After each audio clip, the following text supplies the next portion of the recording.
The suitcase hit the tile like a gavel. Soft gray veining ran through the floor. Nora's choice, 2 years ago, when she'd drafted a kitchen with room for ordinary mornings. Celeste Vale stood under the pendant lights, immaculate in camel wool, pearls fixed like punctuation. Even her perfume was controlled. Bergamot, musk, winter, Lila's pregnant. Celeste's smile was a chilled blade. Every time you show up, her pressure spikes. Ethan, tell your wife to stay somewhere else. She needs quiet here. There was no question mark. Celeste didn't use them. They implied the world might disagree. Ethan's gaze found the fruit bowl. Citrus. Perfect. Arranged like a photograph. He'd promised once to be a shelter. He was a roof in a storm. Now he was drywall. If you want me gone, Nora said, voice clean as glass, fine. But I won't leave alone.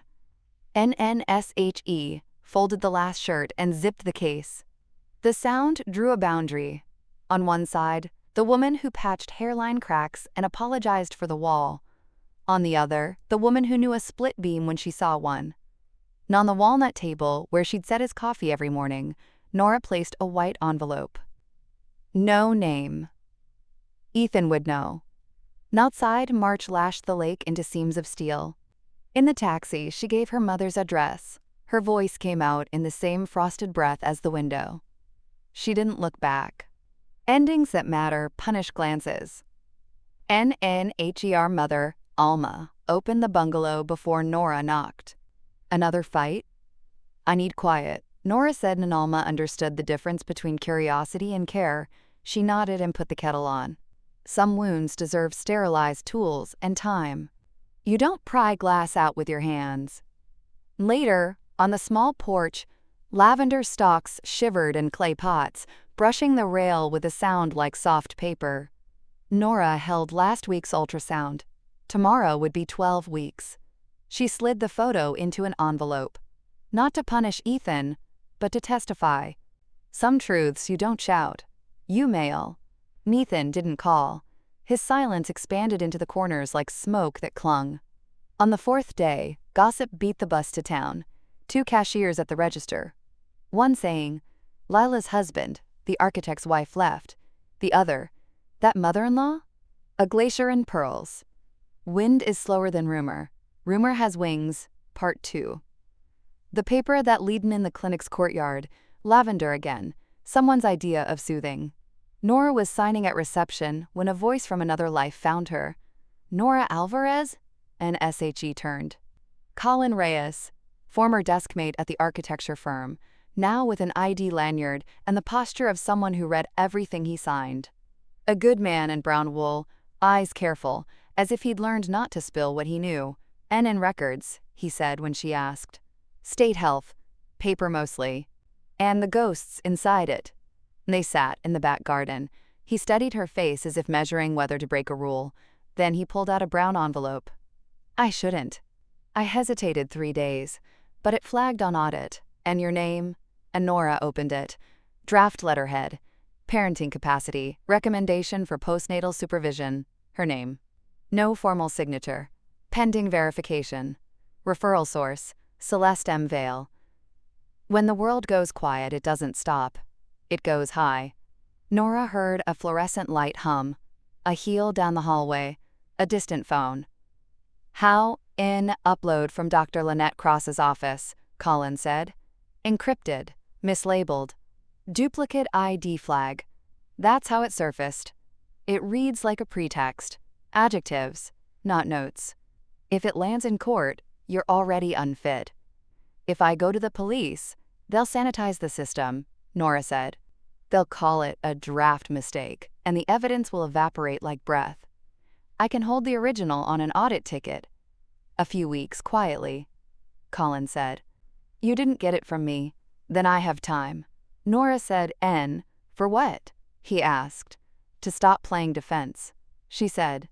To make them say things out loud. NNTHAT night. Alma slept in the chair, a book tented on her chest.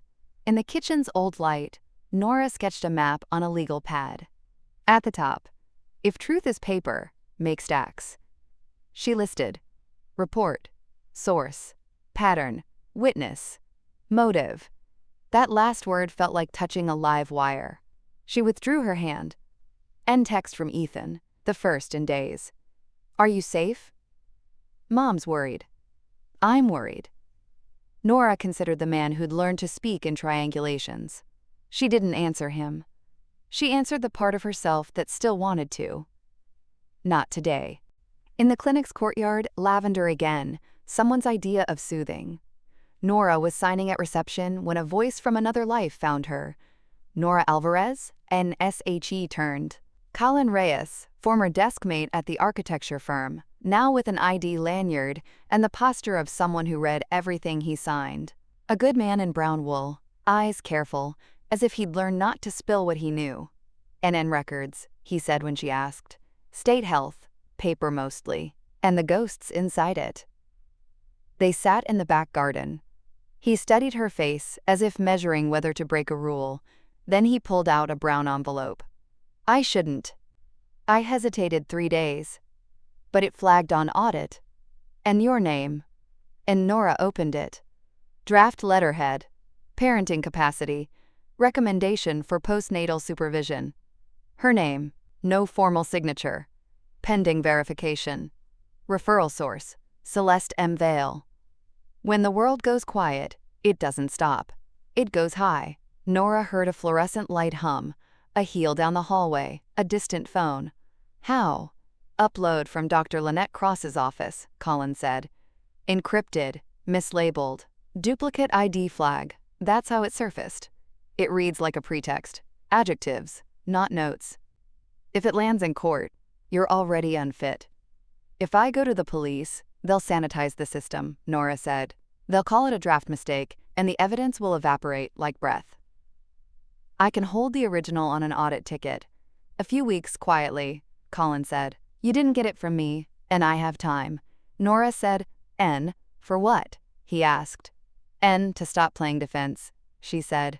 To make them say things out loud. NN, THAT night. Alma slept in the chair, a book tented on her chest.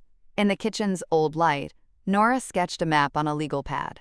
At the top, if truth is paper, make stacks. She listed report, source, pattern, witness, motive. That last word felt like touching a live wire. She withdrew her hand, and text from Ethan, the first in days. Are you safe? Mom's worried. I'm worried. Nora considered the man who'd learned to speak in triangulations. She didn't answer him. She answered the part of herself that still wanted to. Not today. 2 weeks later, Nora rang the bell with pink tulips. Celeste had once dismissed as too showy for an educated woman. Lila's polite smile opened the door, belly neatly framed, hair styled into softness. Celeste arrived behind her in wine and pearls. Her graciousness could hang a room. In one dinner, Nora said. No drama. Then mind your manners. Celeste replied, which in her dialect meant, know your place. NNTHE chandelier through disciplined light. 3 women with a table between them. A map, a border, a war. How's life with your mother? Celeste asked, which meant, are you humbled yet? Quieter than overhearing strangers plan my life. Nora said. Ethan pretended his fork was a compass. He'd lost north but still held the instrument. Nora placed a palm on her stomach. You're getting another grandchild, she said to Celeste. Not Ethan times stuttered. Lila's spoon clanged. Color drained from pearls to knuckles to lips. Ethan's face did something human. Unpracticed relief, terror, hope in a single errant line, then shame that he'd shown it while his mother was watching. Celeste's smile thinned. So you came to declare war. I came to return property, Nora said. My time, my name, my child. Celeste set down her glass with surgical precision. Manners, she said. Let's keep them. Of course, Nora said, and smiled as if they agreed on the definition. Morning came sullen and low, a Chicago sky that pressed on window frames. In the Vales, living room, stone fireplace, framed yacht photos, books that matched the furniture. Nora slid a binder to Ethan. He opened to the last page, read the bottom line, went pale. NNTHE entryway filled with perfume before footsteps. Celeste and Lila arrived like a verdict. Lila held a juice glass with two hands like a prop. Celeste's eyes cataloged the room and owned it. "What do you plan to do with that?" Celeste asked. Voice tempered steel. "Practice exactly what you preach." Nora said. "Clarity. You tried to erase me with a draft letter. I protected my son," Celeste said. "Girls like you turn tears into tools. Men like your son were taught to mistake obedience for love." Nora answered. NNSHE said a second document on the table. An old letter, ink chilled into blue. Ethan's father's hand. Shaky, brave. "My son, if fear ever makes you quiet, remember love that requires silence isn't love." And Celeste flinched. A precise, small thing, and the most honest movement she'd made all year. "I found it in his bank box," Nora said, "with a medical report your doctor signed. Sedative levels, 4 times baseline."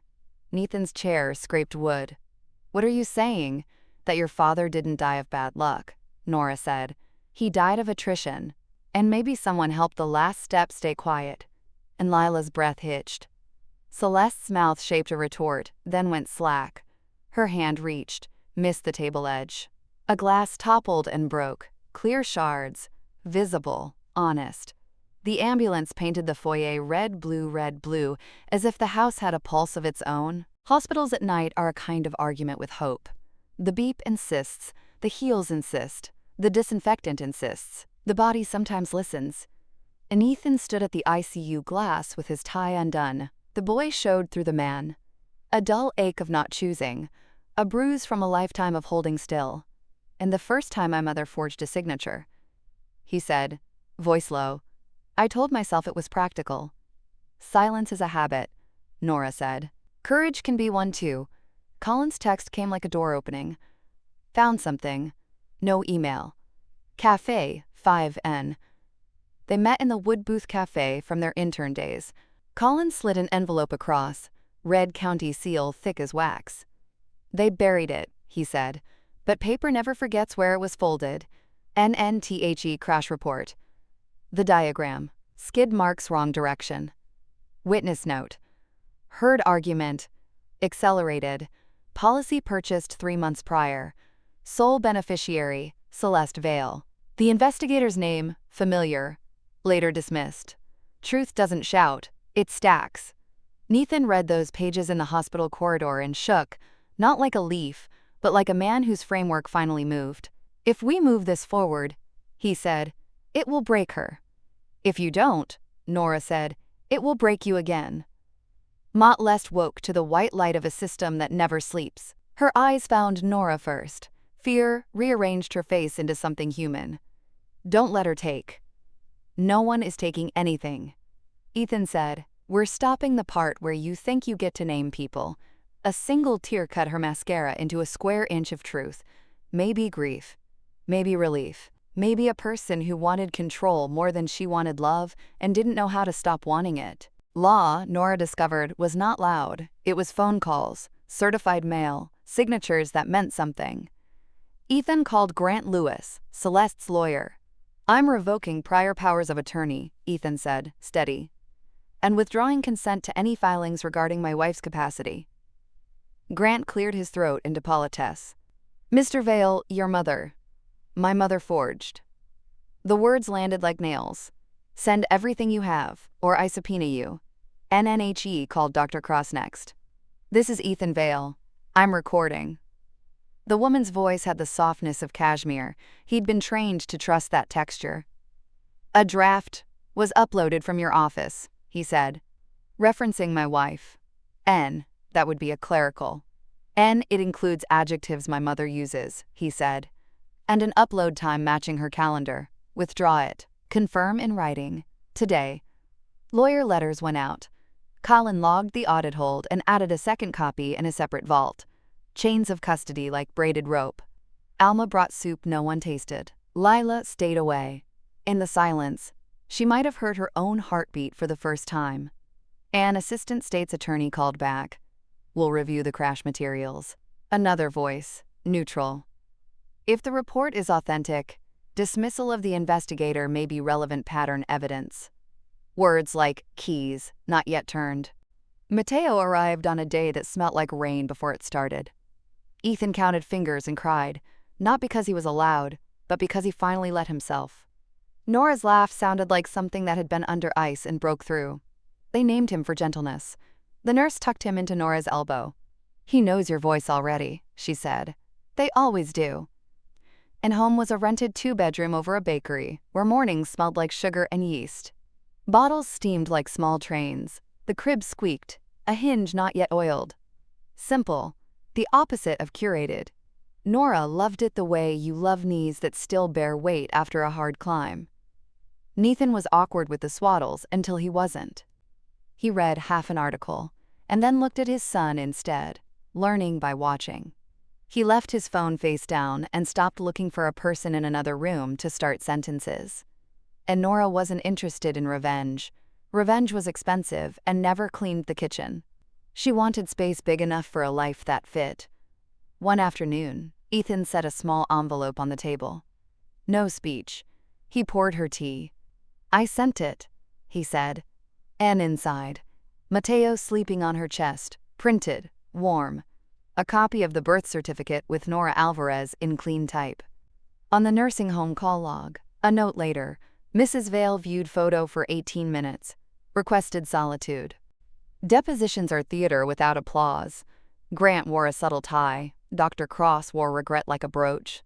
"A draft template exists for internal use," she said, palms up.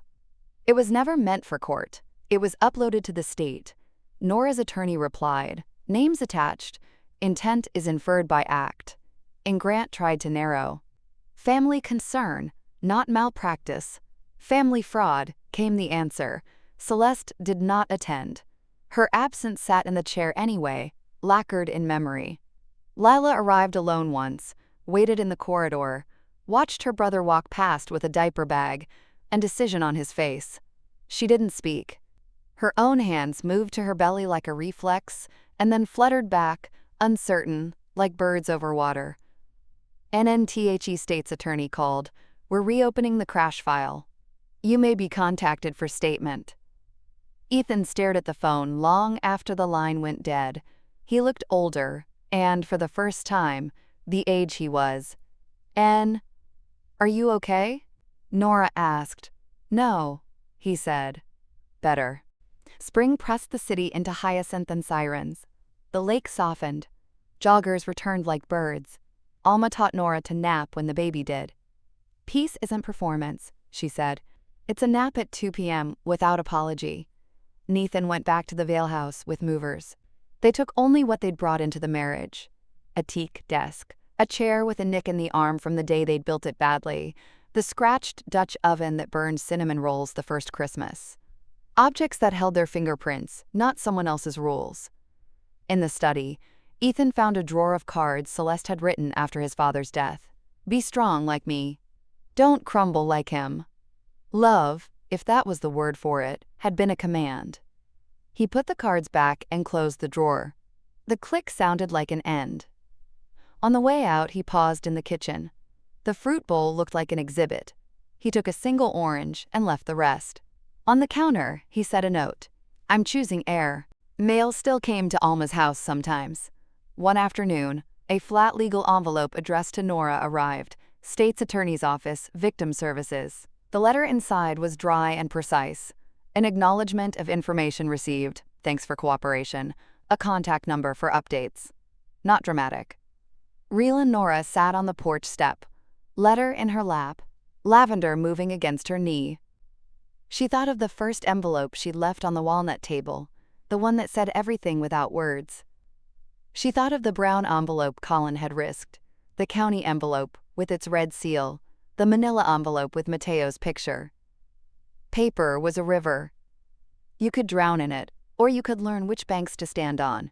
NNSHE texted Colin, "You saved us time." "Thank you." NHE replied with a picture of the audit dashboard. Ticket closed. Archive locked. Chain preserved. Paper remembers, he wrote. Lila called from an unknown number. "I'm at the park," she said. "I won't come close. Can I see him from far?" And Nora considered the calculus of harm and hope. "Bench by the pond," she said. 15 minutes. Lila sat on the far end, a small figure in a big coat. She cried without sound. "I thought if I were soft enough," she said, "Mom would be different to me than she was to everyone else." "Softness doesn't change stone," Nora said gently. "Water does. Over years." Leela laughed once, a broken little sound. "I don't want to be her. I don't know how not to be." "Start by naming what is," Nora said, "and stop rehearsing someone else's lines." They didn't hug. It would have felt like theft. But when Lila stood, she looked taller by a centimeter. The inch you gain when you are barely, finally, standing on your own feet. When Mateo smiled for the first time, truly smiled, not wind, Nora was eating cold toast at the sink, and the light hit the faucet like rain. She laughed and cried into his neck, and didn't care that her shirt was a map of milk. She took a picture and did not send it to anyone who would weaponize it into a narrative. Nathan's hands learned confidence without hardness. He apologized less and thanked more. He booked therapy for himself, alone, and came home with new words that didn't blame or bend. He didn't ask for credit like a medal. He changed like a door that stopped sticking. They hung nothing on the walls for weeks, letting the rooms tell them where pictures might be happy. They put Mateo's crib near the window where he could watch the trees moving, learn early that wind was not always warning. Sometimes it was music. When the bakery downstairs burned a tray and the sweet char filled the stairwell, Nora opened their door and propped it with a shoe so the hall could clear. Tiny act. Whole metaphor. The nursing home called. "Mrs. Vale requests a visit with Mateo." Nora and Ethan sat at the small table and turned the question in their hands like a heavy coin. They weighed protection against compassion, truth against spectacle. "Not now," Nora said at last, "not with a baby. Maybe one day, in a room with glass between, with words we choose and leave when we're done." Nathan nodded. He wrote a letter instead. No accusations, no absolution. "I'm safe." He's safe. You can be safe where you are. Safety isn't control, it's boundaries. He mailed it with a picture of two hands, his and Mateo's palms open on a blanket. And a week later, a nurse called back. "She put the photo in a book and closed it very carefully," the nurse said. "That's all." Sometimes that's all is the entire miracle available. Investigations aren't finales. They are calendars and depositions, then more calendars. People who love a tidy ending find law unsatisfying. People who love truth learn to love process. NNIF charges came. They would come on paper someday. If not, there would still be gravity, reputation, family tectonics, the private physics of consequence. Celeste's lawyer called to negotiate nothing. Dr. Cross's malpractice carrier quietly encouraged early retirement. Nathan took the orange he had left on the counter and made marmalade with Alma one Saturday, cutting rinds into thin strips, boiling away the bitter. They jarred two, gave one to Colin. "In Sometimes Justice is a Jam," Alma said. "You boil until what remains is sharper and sweet." Nora laughed. "Put that on a mug." On Mateo's first birthday, Nora took him to the lake. The wind had softened. Boats returned like punctuation marks. She held him on her hip and pointed. "Blue," she said. "Water." He babbled along the edge of the word like a tide. And back home, Ethan set a single candle into a small cake and let Mateo smash air and frosting and joy. No curated photo shoot. One blurry picture Alma took on a phone that needed updating. Perfect. After Mateo slept, Nora stood on the balcony and looked at the street. A grocery delivery bike, a kid with a trumpet case, a couple fighting gently in whispers, and then laughing as if they remembered they were on the same team. Life, unedited NNSHE, took out the letter from the state's attorney and the old letter from Ethan's father and placed them together in a folder labeled Records. She wasn't keeping trophies. She was keeping a map for a future version of her son who might ask, "What did you do when they tried to rename you?" NNSHE would answer, "I filed back. I stacked truth higher than their lies. I chose quiet air over loud rooms. I slept when I could. I loved you louder than their paperwork." NN Peace didn't arrive with trumpets. It arrived like a habit, a door locked from the inside because the people in that house were free. The days grew leaves, and Chicago softened into a city that smelled less like salt and more like bread. We learned silly things. Which stroller wheels squeaked on humid mornings? Which patch of sun on our kitchen floor Mateo preferred to crawl into and nap as if he were solar-powered. Which alley had the neighbor cat who pretended not to like us and then followed us for 3 blocks. Some mornings, I woke to the phantom weight of the old house, its cold precision, its museum quiet, and felt a hand around my throat. Then the bakery downstairs opened, and the street sounded like a place where people lived, and the feeling loosened its fingers. I put water on to boil. Air returned, and on the table, the little folder labeled records. I didn't open it every day. I didn't need to. It existed the way a lighthouse exists. You don't stare into its beam. You mark your coordinates by knowing it's there. And Ethan went to therapy on Wednesdays at noon. He would return with a brow like unknotted rope and a sentence that wasn't about me, or his mother, or Mateo, but about him. I thought obedience was love because I learned love could leave, he told me once, drying a dish. If I kept rules, maybe love would stay. He set the towel down gently. But the rules were a trap door. They opened under my feet every time I got them right. NNWE learned to talk about our parents as weather patterns. Some storms are just weather, loud, blameless. Some storms are engines someone keeps feeding. My mother was a generator, he said. So was yours, in smaller ways. My mother turned hers off, I said. She bought the manual. She reads it every night so she can find the switch in the dark. And Alma laughed from the couch. I didn't buy it, she called. I bartered for it. With pride. In May, a letter arrived. Cook County State's Attorney. Notice of grand jury subpoena. The crash file had found air. Paper kept its promises. Do we do this? Ethan asked, letter trembling just enough that he placed it flat to hide the shake. N. We tell what is ours to tell, I said. We leave what is not. NHE nodded. No theater, he said. No vengeance. No performance, I answered. No pretending this didn't happen, or that it is the only thing that ever will. NNWE practiced facts at the kitchen table. Times. Dates. The letter from his father. The report from the county. The upload from Dr. Cross's office. When we argued, we wrote our names at the top of the page like we were back in school, and turned the paper around so both could read. Arguments shrink when you're both looking at the same nouns. On the morning of the testimony, the courthouse corridors smelled like old dust and coffee. People in suits carried their lives in leather and manila. A TV in a corner whispered news to no one. I had thought the building would feel like a cathedral or a fortress. It felt like a waiting room where 1,000 different versions of time sat with numbered tickets. Ethan spoke first, alone. I waited on a bench with a mother and a boy playing a game on a phone. When the door opened 40 minutes later, Ethan's face looked like he had both cried and remembered how to breathe.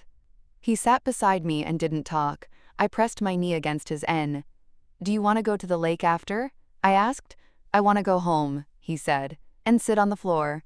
The floor we paid for. The one Mateo drools on. NNTHE prosecutor, a woman with ink-stained fingers and hair that had surrendered to weather, shook our hands. You can go, she said. We'll be in touch. That phrase could mean tomorrow. It could mean a season. On the way out, we passed a bronze plaque of Lady Justice that had oxidized to the color of old pennies. It said nothing, of course. It was metal. Still, for the first time in months, the future didn't feel like a hallway with only one door. In NTHAT night, I wrote Mateo a letter. Alma had done that when I was little, tucked notes into books, into winter coats, into the drawer with mismatched rubber bands and soy sauce packets. For when you're older, and I wrote, when you ask me what I did when people lied about me, I will say, I told the truth as many times as it took to make it undeniable. I stacked paper in sunlight. I let silence be a strategy, not a surrender. We ate soup. We slept. We chose love like a habit instead of a headline, and I signed it with a date. I didn't know if I'd ever show it to him. Maybe he'd find it under a Band-Aid box years from now when looking for tape. Maybe he'd never need it at all. The call came on a Tuesday that smelled like rain. This is Maddie Chen from the state's attorney's office. We've presented the crash file to a grand jury. We expect indictments on related fraud and evidence tampering. As for homicide, statute issues, evidentiary issues, complex. We'll keep you informed. Nathan thanked her and hung up. He stared at the wall as if it could offer subtitles. Not murder, he said, as though he needed to practice the shape of the relief and disappointment together. There's what can be proved, I said, and what can be known. We don't need the law to carry all of it. NNHE exhaled through his nose, a sound like someone putting a heavy box down carefully. I want her to live long enough to hear me say I'm not doing this to her. I'm doing this for me. NNTHAT afternoon. I took Mateo to the park. He toddled between the swings and the slide, wobbly as a shopping cart with one bad wheel. A woman with a baby about Mateo's age stood near me, waiting for her daughter to come down the slide. First steps? She asked. Second week, I said. His confidence exceeds his balance by about 8 feet. NNWE laughed.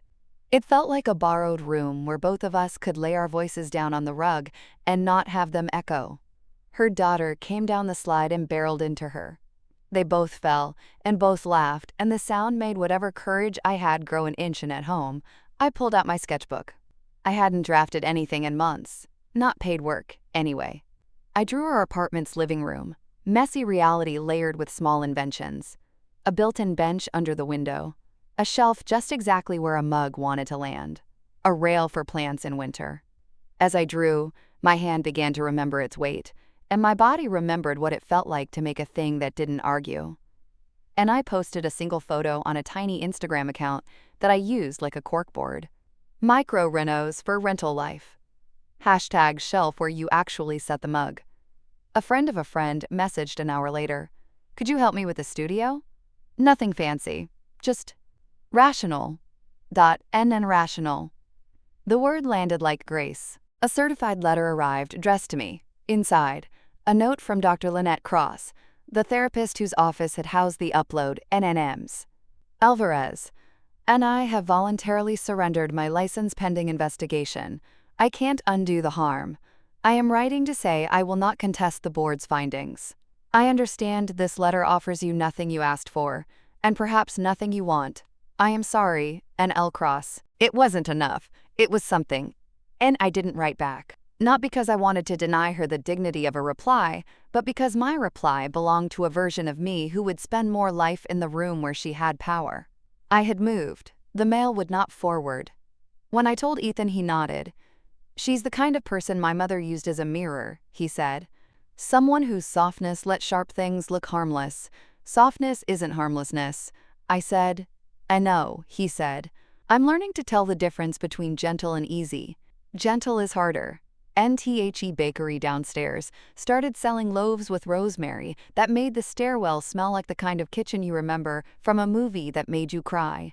Alma taught me to fold the dough on our counter, flour lifting into the sun like powdered light. You knead until the window pane, she said, holding up a thin piece so the light showed through without tearing. That's how you know it's ready. How do you know you're ready? I asked, and she smiled without looking up. You're asking the wrong grandmother, she said. I never felt ready. I felt willing. Willing is enough. Mateo chewed on a wooden spoon at our feet, conducting an orchestra of crumbs.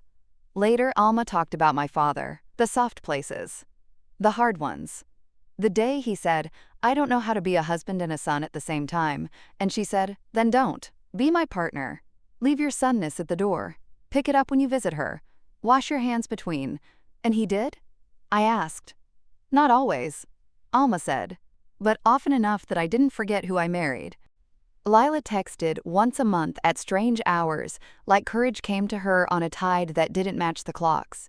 I'm seeing someone. A therapist. And a week later, not the soft kind of easy, the kind of gentle that feels like sandpaper sometimes. A month later, due in June. Then, 3 empty messages that were just gray bubbles and not words. The closest thing she'd ever sent me to a cry. NNWE, met at the park again. She wore sneakers. No performance. She brought a thermos of tea and poured me a cup like we were equals at a picnic neither of us knew how to plan. I'm scared I'll be her, she said. You won't, I said. You're asking how not to be. I'm scared I'll be the opposite, just to prove I'm not her, she said and smiled. and raise a feral raccoon who thinks car alarms are lullabies. Probably, I said, laughing. But the raccoon will know it's loved without needing to perform.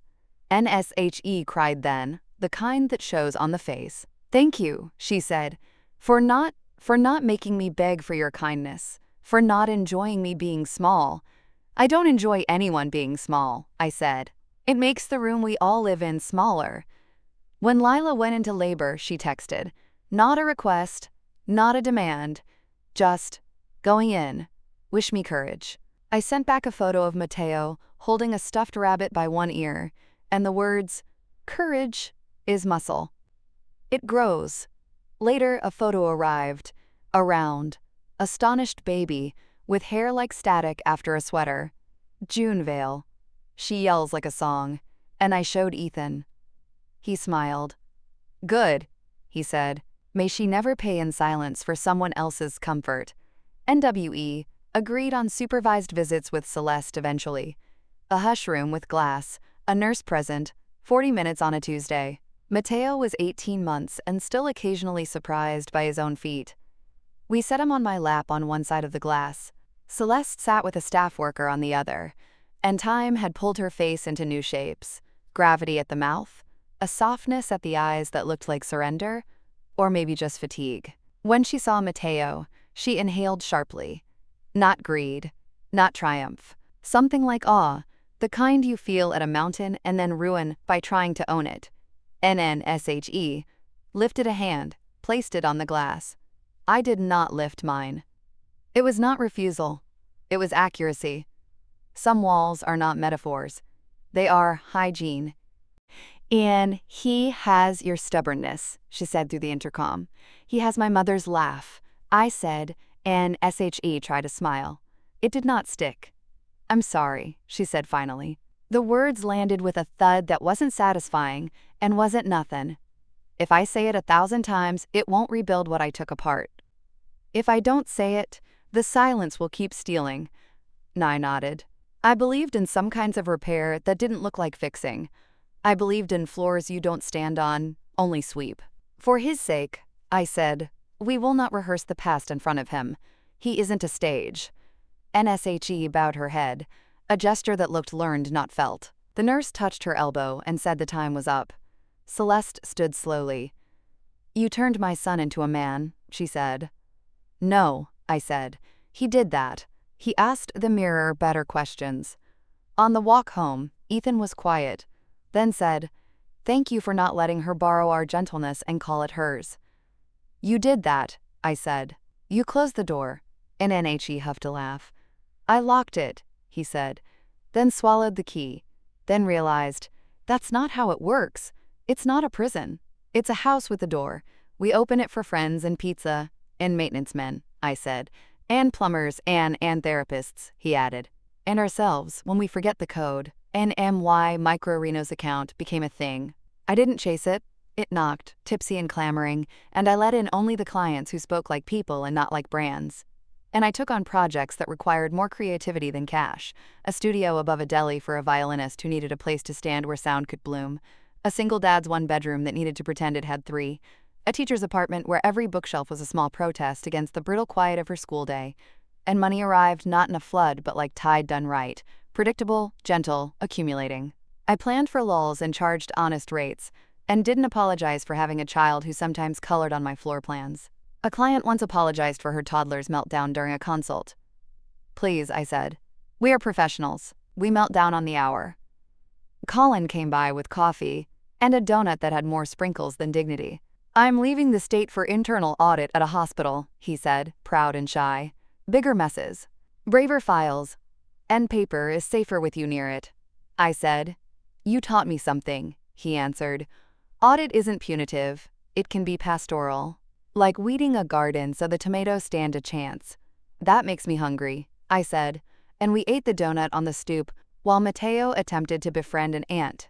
NTHE indictments landed with less thunder than a summer storm, the kind that builds humidity and makes you think you imagined it until the first drop hits the back of your neck. Fraud. Tampering. The newspaper used words like alleged and sources. We didn't cut the articles out. We recycled the paper where they printed the apology for last week's error. Celeste pled to 2 counts that kept her out of prison and in a kind of confinement with rules and appointments and fines. A life narrow enough to be safe, wide enough to recognize a sky. Dr. Cross retired. In a photo on a site that preserved things whose relevance had expired, she looked like a woman who had realized she'd mistaken paper for truth and truth for paper and had paid accordingly. Nathan did not celebrate and did not mourn. He brought home shawarma and ate on the floor with us, Matteo dipping pita in yogurt like paint. "I thought justice would feel like swallowing light," he said. "It feels like putting down a stone and seeing my hand open. Maybe that's light enough," I said. And I wrote a letter to my younger self and kept it instead of mailing it anywhere. You thought making yourself smaller would make the room safer. It did, for the people who needed more space than they'd earned. You have 2 kinds of quiet. The kind you're put in, like a corner, and the kind you build, like a home. Live in the second, that's your in. When they tell you the right thing is the thing that keeps them comfortable, check the invoice. See who's paying. If the cost is your voice, it isn't right. If the price is your name, don't swipe the card. You will learn to leave a kitchen you designed. You will learn to like a badly patched wall, because it holds laughter that wasn't allowed before. You will sleep. You will forget to sleep. You will fail to nap when the baby naps, and then forgive yourself for trying to watch 2 episodes of a show with dragons, because sometimes women need dragons. And you won't win. You'll stop playing that game. You'll walk out of a room where winning looks like disappearing. And you'll buy bread that tastes like herbs and air. You'll fill your pockets with recipes and receipts and rocks your child hands you. You'll know your worth the way you know a song. You'll hum it while you fold towels, and someday you'll sing it loud and not care if anyone knows the words. And I folded the letter into the records folder and laughed because I was the kind of woman who kept proof of life next to proof of law. The summer Matteo turned 2. June toddled across the grass toward him, tiny fists full of dandelions. Lila followed her, hair in a bun that had lost the argument with gravity. We spread a blanket beside the lake. The sky was the color of an idea. "And can I confess something?" Lila asked, pouring water into paper cups like a magician making something boring, lovely. "And I live for confessions that aren't about me," I said. "And I thought if I had a daughter, I'd feel redeemed," she said. "Like I could fix the past by staging it in a nursery. That is not how it works." I grinned. "Babies are notoriously bad at holding our narratives for us."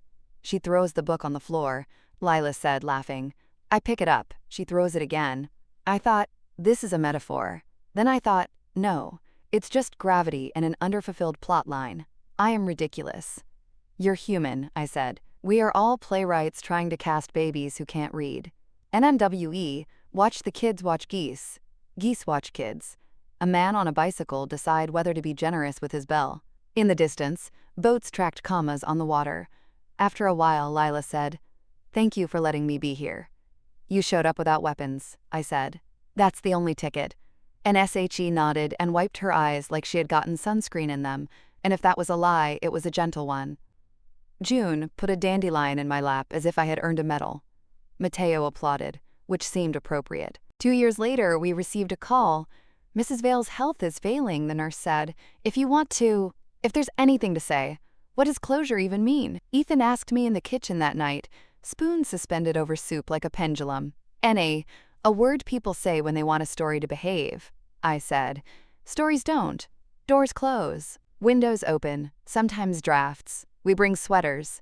NNHE laughed. "Real." "I don't need closure," he said. "I need a boundary and a good night's sleep." NWE went anyway, not because we had to, but because it felt like the right version of freedom. The supervised room looked the same. Celeste looked older the way trees look older. You see it in the bark and the bend. NNSHE didn't ask to touch Matteo. She didn't perform. She said, "I wanted more than my share of the room." "Yes," Ethan said. "I told myself I had to, or I'd disappear." "You didn't disappear," I said. "You made yourself the only thing in the room. It's a different kind of vanishing." And SHE closed her eyes. A tear escaped and took its time down her face. "I don't know how to apologize for the days I stole." "You can't," Ethan said. "You can say you're sorry for trying not to be small by making everyone else smaller. You can let us go." "And I let you go," she said. And for once it sounded like not a victory, not a loss, but plain acceptance. The nurse touched her shoulder. Time. On the way home, the sky did that Midwestern dusk where every building looks like it grew there. Ethan drove with one hand. With the other, he held mine like we were teenagers, which we were not, and would never be again, and that was exactly why it felt like grace. I rented a studio the size of a generous closet. I painted the walls the color of paper. I hung a sign that made me laugh every time I locked up. Shelf where you actually set the mug, LLC. Clients thought it was charming. It was a dare to myself to keep building the kind of rooms I wanted to live in. And I taught a Saturday workshop once a month, apartment alchemy. We did not pretend to break leases with fairy dust. We moved sofas. We negotiated with landlords.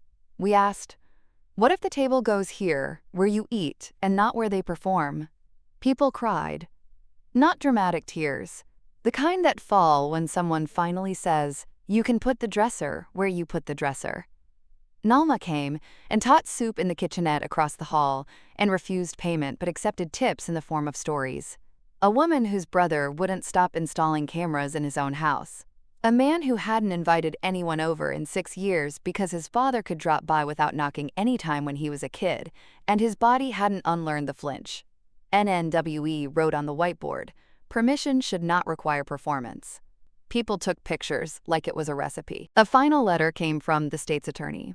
Restitution complete. Compliance verified. Case closed. I opened the records folder, added the letter, then did not take it out again. Instead, I printed 3 photos. Mateo asleep in a stripe of sun. Ethan teaching him to stir pancake batter. Alma and Lila sitting at our table arguing about whether cilantro tastes like soap or like joy. I taped them to the inside of a cabinet door, where no one but us would see. I didn't need to hang our proof on the front door. We lived with it, within it, under it, the way you live under a roof that you check twice a year because you are an adult, and adults check their roofs. On a Tuesday, we ate pancakes for dinner and said nothing wise, which is the wisest thing I know how to write down. The first time Mateo asked, he was 6 and had handwriting like a spider, who'd attended one penmanship lesson and left early. "Why don't we go to Grandma Celeste's big house?" he said, coloring the lake purple because he had not agreed to reality's palette. "And because it wasn't our house," I said. "And because not every room with a chandelier has room for a child to laugh." And H.E. considered this and drew a boat as large as the Sears Tower. "I like our house," he said. "The ceiling knows my name." "What does it call you?" I asked N. Mateo. He said, rolling each vowel around like a marble, "NNTHAT night." I found the old letter I'd written to him years ago and added a postscript. "Your name does not need permission." When someone tries to rename you with their need, walk outside. The sky uses the right word every time. On an autumn day the color of library lamps, I walked past the old house. Not on purpose. It stood where it had always stood, confident as a thesis. New curtains. New owners. A pumpkin on the stoop that had not been centered. Chaos that looked like relief. I did not cry. I did not smirk. I did not narrate. I touched the walnut of my memory and let my hand fall. Then I bought apples, the tart kind that make your teeth wake up, and went home to a stupid joke on the group chat Alma had with me and Lila titled "Women with Bread" because 2 of us baked and 1 of us preferred to buy it hot. Nathan had taped a drawing to the wall, a house with arms, Mateo's artistic statement on architecture. Under it, in block letters, "Home hugs," and I laughed, loud and unpretty and free. When I sat on the balcony that night, the city breathed. I breathed with it. Our door was locked from the inside, not a prison, just a house. We would open it for friends, for pizza, for plumbers, for the future versions of ourselves, who knocked and said, "We forgot the code," and we would say, "We changed it to something easier. Come in." And lavender in a pot brushed the rail like paper. The lake in the distance was a long, slow lung. Inside, a folder sat in a drawer, quietly heavy, quietly done. On the table, in a different folder you couldn't tabulate, a life spread out. Receipt for rosemary, a note from a client, a leaf Mateo insisted was a dinosaur claw. None of it was evidence. All of it was proof. And, when the wind picked up, it didn't sound like a warning anymore. It sounded like a song we knew by heart. one we'd learned from scratch, one we hummed without checking who was listening.